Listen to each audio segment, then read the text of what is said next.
bahay. Hindi ko pa kumakain. Ano yan? Candy lang pakain mo ngayon. May sandwich natin. Mamaya nga, tuwagin mo siya. Kailangan kausapin ko lang kayo. Dito, sige, inom ka na. Ito, buksan ko. Uy, bata! Ito, sige. Buksan na natin pa siya. Hindi ka pa kumakain? Kumain ka na kanina. Anong oras? Hindi ka rin ng bata.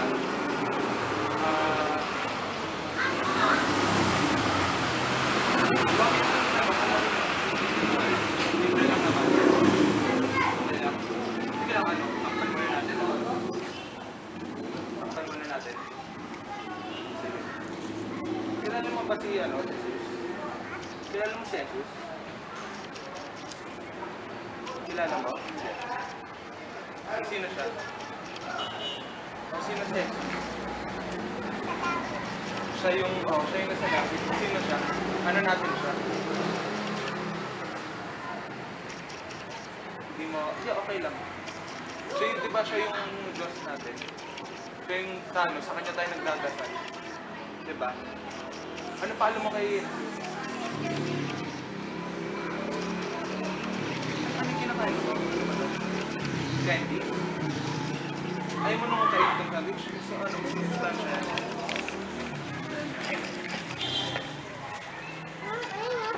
Kuya! Ito yung mamaya. Alam mo kayo ito? Besides yun sa langit siya. Maliban ka na sa langit siya. Wala. Ano kasi? Siya yung, di ba siya yung anak ni, ng aming Panginoon. Siya yung pinadala dito. Tapos, siya yung tao. Ay mo, pakang mo lang kain. Sige na, kain ka na.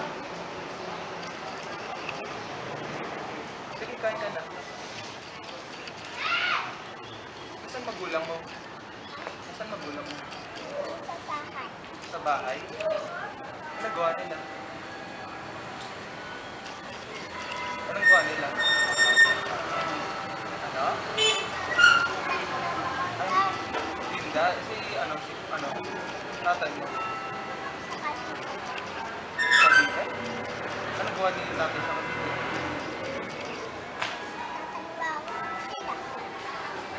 Dito ko sa Isra Falls nakatira. Dito kayo nakatira. Saan ka nakatira? Ha? Kaisan? Kaisa? Talag ka ba? Sige mamaya, usap muna tayo. Tawag dito. Ilan kayo magkakapatid? Kapatid mo ba yun? Pamangkin. Tawag dito. Ilan kayo magkakapatid? Tapos, ma'am, Ilan kayo magkakapatid? Ngayon pa lang kami naglalaro. Ngayon pa lang? Hanggang anong oras ka dito lagi? Anong oras ka na? Ito na siya. Gabi ka ba nauwi o mamaya nauwi?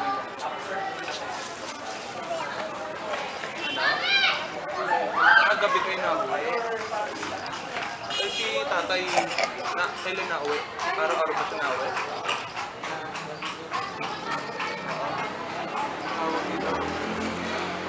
Kuya, gusto mo tubig ko? Kuya, tubig ko. Sige. Sige. Kuya, ano pangalan mo? Waki. Ilang taon ka na, kuya? Ilan? 5? 6? Ay, 7? Tawag dito. Magulang mo nasaan? Sa bahay daw nila. Sa bahay? kahit na dyan ka lang sa kaya, harap ka na lang. Hindi, dyan ka na lang. Lalaro doon? Ate mo? Ito, kuya, kilala mo si Jesus? Kuya, kilala mo si Jesus? Ay, hindi. Sino ba yung si Jesus? Sino ba yung si Jesus? Dito ka lang tingnan sa akin. Sino kayo si Jesus? Siya yung Panginoon natin.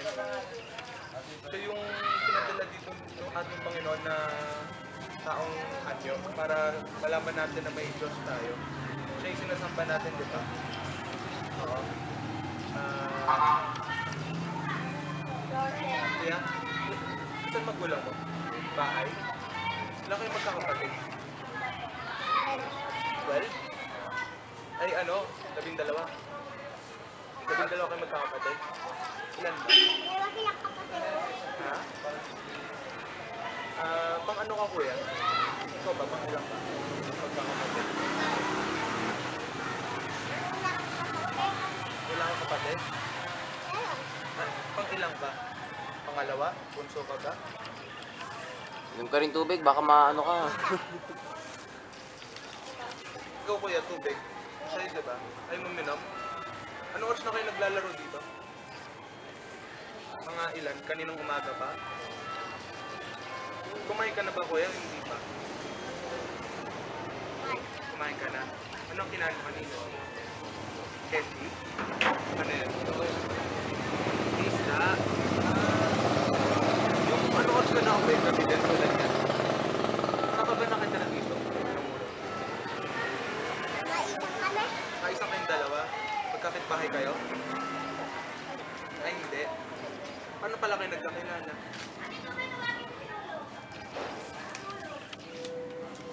Kuya, alam mo ba to? Ito, yung suot mo? Yan, yung cross na yan.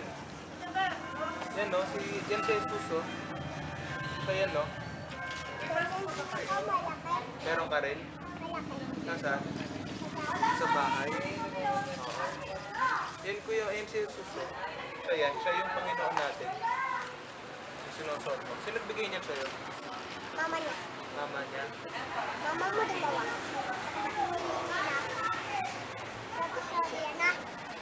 Na. Kaya ako yung ano, yung balat ko ya, ano na natin. Para di ba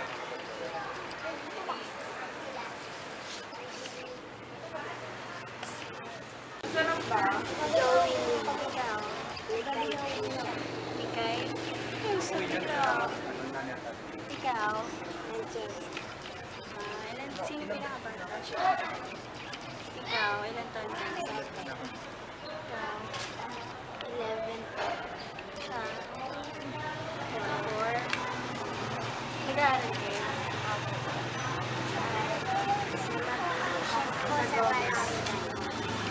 Malapit na grade. Saan yung parents? Magkapatid ba kayo?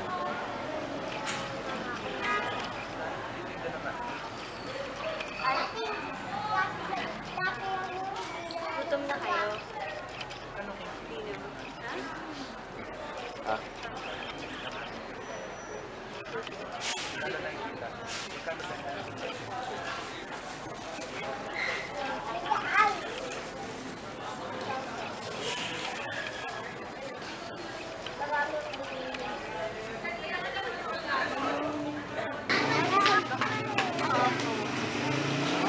Nalisan kayo?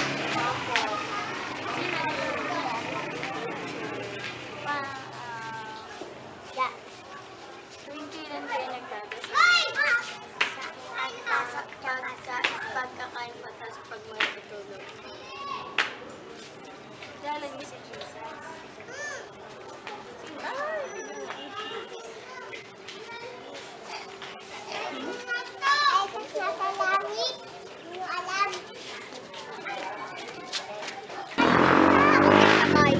Jamaica, Angela. Ilang taon ka na?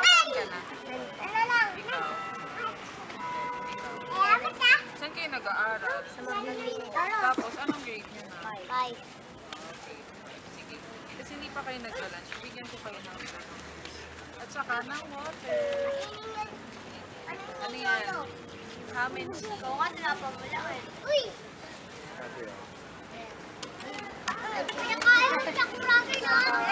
ba ng lunch? May mga kapatid pa kayo?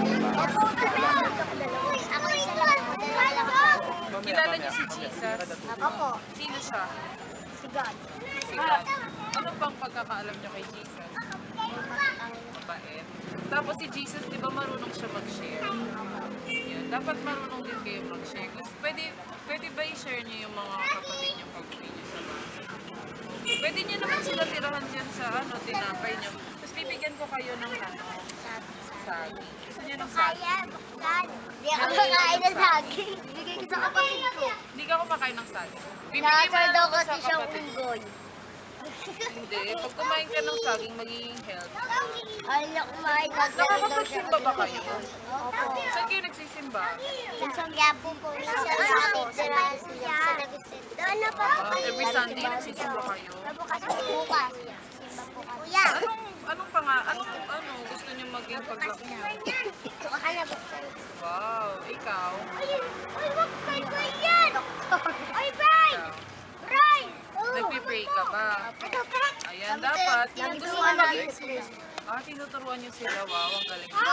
Dapat kapag gusto niyo maging teacher, dapat nagpi-pray kayo para papakinggan ni Lord. Para papakinggan ni Lord yung prayer niyo. Okay ba 'yon? Nagsisimba kayo? Promise, pag nagsimba ako dito one time, dapat kasama ko kayo, ha? Sige. Ano pang alam niyo tungkol kay Jesus? Ano kayong alam niyo tungkol kay Jesus? Mapagbigay, tsaka kung ano yung hinihingi mo. Pero, siya yung nagligtas sa atin, sa kasalanan, di ba?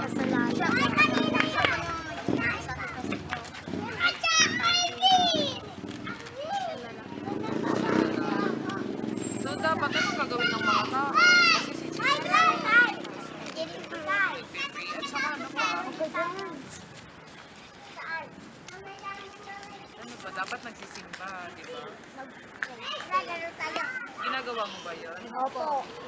Dapat gawin niyo yun everyday, ha? Ano Tapos mag-aaral kayong mabuti para maging, gusto mo maging teacher. Ikaw, teacher din. Ikaw, doctor, wow. Sige, hi kayo sa Sir. Hi, Sir Ron! God bless you po. God bless you po. Hello, kasama ko po kayo nung dalawa naming bagong friends. Ano pangalan mo, ate? Raisa May. Ako may na-idol yung mama mo, ah. Ikaw, ate? Jaisel. Ba't parang may mga sugat kayo? Ano nangyari? Anyway, nakakapagdasal ba kayo? Minsan. Ikaw? Parehas lang din. Katulad ni ate Jaisel. Kilala niyo si Jesus. Anong unang pumapasok sa isip niyo pag naririnig niyo yung pangalan ni Jesus?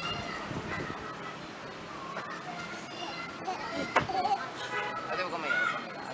Anong unang naiisip?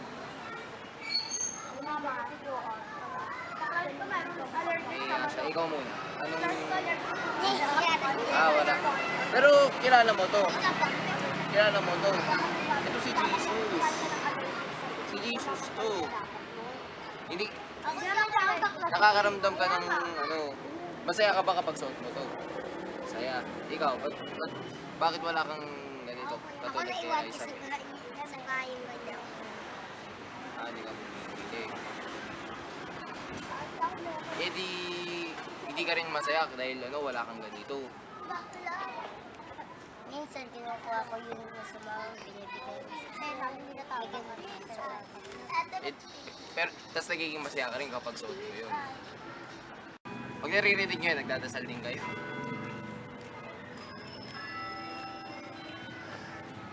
Sige, baka gutom kayo. Gusto mo? Naubos kasi yung tinapay ni Ate Hazel, kaya kaya napatakbo ko ng malayo. Tapos meron ding saging. Teka, saan ba yung saging ni Ate Hazel? Sana hindi malalim yung mag. Meron pang tinapay. Parang ng bakla, sakit bahay lang. Ang talagang saya. Raisa at Ate Jason.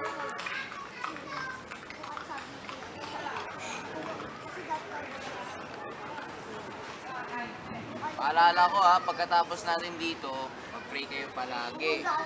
Ikaw ate, magsuot ka na rin ng ganito. Kung hindi ka magsusuot ng ganito, kahit mag-pray kayo araw-araw, kaya basta bago matulog, bago kumain, kahit bago maligo, lagi mag-pray. So ayan, nandito po tayo para interviewin ng mga bata ng Intramuros. Ano ang pangalan mo? Ikaw? Angel. Ikaw? Denise. Magkapatid kayo? So friends lang. Ilang taon na kayo? Ako na 11. Ikaw? 10. Nag-aaral kayo? Nakikinig naman ba kayo sa teacher nyo? Nagdadasal ba kayo? Kilala niyo ba si Jesus? Sige nga, i-describe mo nga si Jesus. Kung nakikinig ka talaga sa teacher mo, i-describe mo lang siya kung paano mo siya kilala. So, basta si Jesus, nasa langit siya. May nagagabay sa atin. Pinagpapala tayo ng... Pag nagdasal ka, pagpapalain ka ng Jesus. Eh dapat nagdadasal kayo parati. So kayo nagsisimba. Masaya naman. Anong pinagdadasal niyo? Sana po makapagpagsabi ng pagkain. Ano bang pangarap mo sa buhay? Ikaw? Happy lang. Ikaw? At dahil sa nakisama kayo at nakinig, bibigyan namin kayo ng food.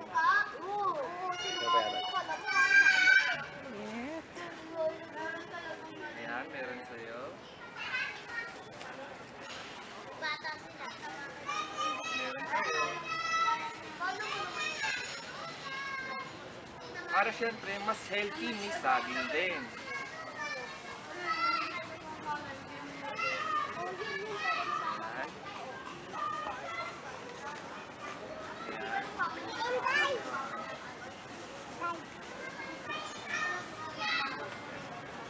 Hi kayo sa camera. Hi Sir Ross. Hi, Sir Ross.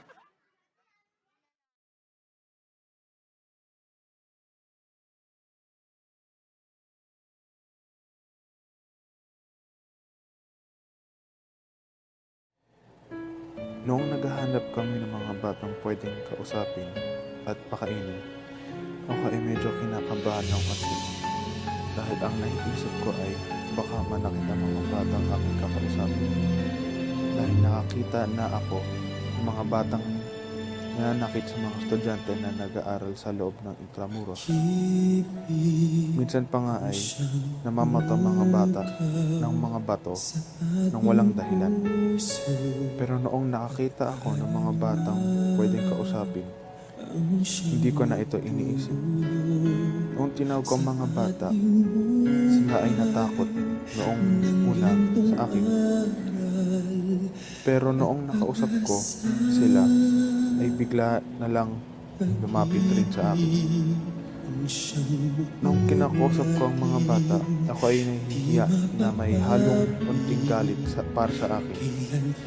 Dahil ang lagi kong naisip sa mga batang naglalaro sa kanila ay mga batang walang galang at marumi ang pananalita. Masama ang aking loob dahil hindi ko pinapansin ang mga batang katulad nila, lalo na mga bata sa Intramuros. Dahil sa proyektong ito, nabuksan ng aking mga mata na marami ring mga mabubuting batang naglalaro sa loob ng Intramuros. At hindi lahat ng mga batang mahihirap ay mga batang walang galang. Yan, si Catherine Sinagawa namin ang aming interview at pagpapakain sa mga bata sa tabi ng letran. Nakakatuwa dahil madali kaming nakakuha ng mga bata sa daan. Tinanong namin sila kung pwede ba namin sila interviewin at agad silang pumayag at tinanong ko kung gusto na ba sila. Ang sabi nila gusto na ba sila. Nakakalungkot isipin na nakalala sila. masustansya sa katawan para maiwas sila sa sakit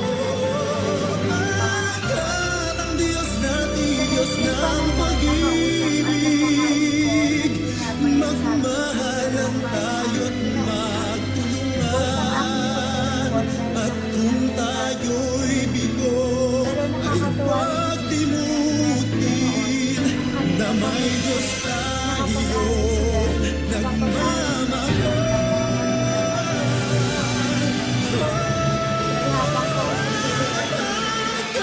Ang Diyos natin, Diyos ng pag-ibig,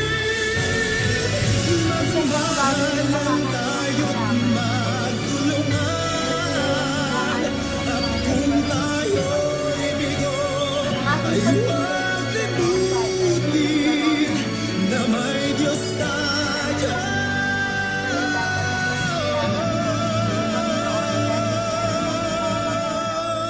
Nakakagaan-gaan sa buhay at nakakapag-aral sa magandang paaralan at nakakain ng masustansya. Bilang isang Katoliko, matuto tayong magpasalamat sa mga biyayang ipinagkaloob sa atin at humingi ng tawad sa mga kasalanan natin at sa mga panahong nakakalimot tayo. Ito po ang aking reflection. Maraming salamat. Hi sir, today I will share to you the reflection paper I made dun po sa outreach program na ginawa namin or sa ASL. The first time I saw those street children, I realized a lot of things. As I interview them, nakita ko kung gaano sila kahirap. Yung iba, 3 beses kumain sa isang araw. Yung iba naman, less than 3 times a day pa. Some of them are studying, but some of them are not. Dahil nga sa wala silang pampaaral. And with that, I realized how blessed I am. Kasi ako, I eat more than 3 times a day. I get what I want. And I'm studying in a beautiful school like here in Letran. With this project, I've learned on how to be contented, patient, and on how to help other people. Contented in all of the things that I have, more patience in everything I do, and to help other people who's in need. Let's just think na sobrang swerte ko pa din o yung mga kagaya ko dahil we have a blessed life unlike those children na kontento lang na kahit ano lang yung meron sila. Habang pinapakain namin yung mga bata, I ask them kung anong pangarap nila and kung marunong ba sila mag-pray or kung nagsisimba ba sila. Yung iba, ang sagot nila gusto nilang maging doctor and karamihan maraming gustong maging teacher. It's just good to hear na sa kabila ng kahirapan ng mga batang yun, hindi pa rin sila tumitigil mangarap at nakakatuwa ang isipin dahil kahit nakatira lang sila sa kalsada or sa tabi ng kalsada is marunong pa rin sila magdasal kasi sabi nila marunong sila magdasal at saka nagsisimba pa rin naman daw sila. So, as a student, I realized na dapat mas lalo tayong maging mapait at saka dapat din na mas tayo yung nagsisimba or dapat patuloy tayong mangarap dahil swerte tayo kasi binigyan tayo ng magandang buhay ng Diyos. That's all. Yung experience namin sa mga bata, masaya naman siya. Though makukulit, happy naman ako na nakapag-preach kami kahit paano. At least kilala nila si Jesus in their own way. And sana lang talaga nagkaroon pa kami ng mas mahabang time sa mga bata kasi kung wala lang din ibang mga major, gustuin ko rin talaga sila makasama hanggang tapos yung araw na yun. Pero we have to really make way din sa ibang subject kaya sa akin talaga hindi push to yung mas matagal na oras kasama yung mga bata. And sana ano rin pala, yung pangarap kong maging seminarista, para bang some way na ano ko siya, nakikita ko rin siya sa ano na to, sa gawain yun. Sana rin talaga may mga bata pang katulad nila na kilala rin si Jesus. Hindi man nila kilala katulad ng pagkakakilala namin bilang mga estudyante na isang Catholic school. Maganda rin talagang kilala pa rin nila talaga si Jesus. Tsaka yung values niya na sinasabuhay din talaga ng mga bata. Last Friday, during our community service, we were looking for kids that we can interview and give some food. Kids that are not allowed to be able to buy their own food or provide food from their parents. When we were interviewing these kids know already that the trans students give or provide food for them. They were very happy when they saw us. Looking at these kids pains me. It pains me because why did the government doing anything for these people? The government role was to serve the Filipino sovereignty. While we were interviewing these kids, we asked them if they know God. Some of them know God, and some do not. We asked them what do they want, what do they pray. Most of their answer was they want to get college degree so that they can be successful in life. Seeing these kids that have dream in life inspires me to study hard so that I can serve them someday. Bringing some faith to this kid was a lifetime fulfillment for me.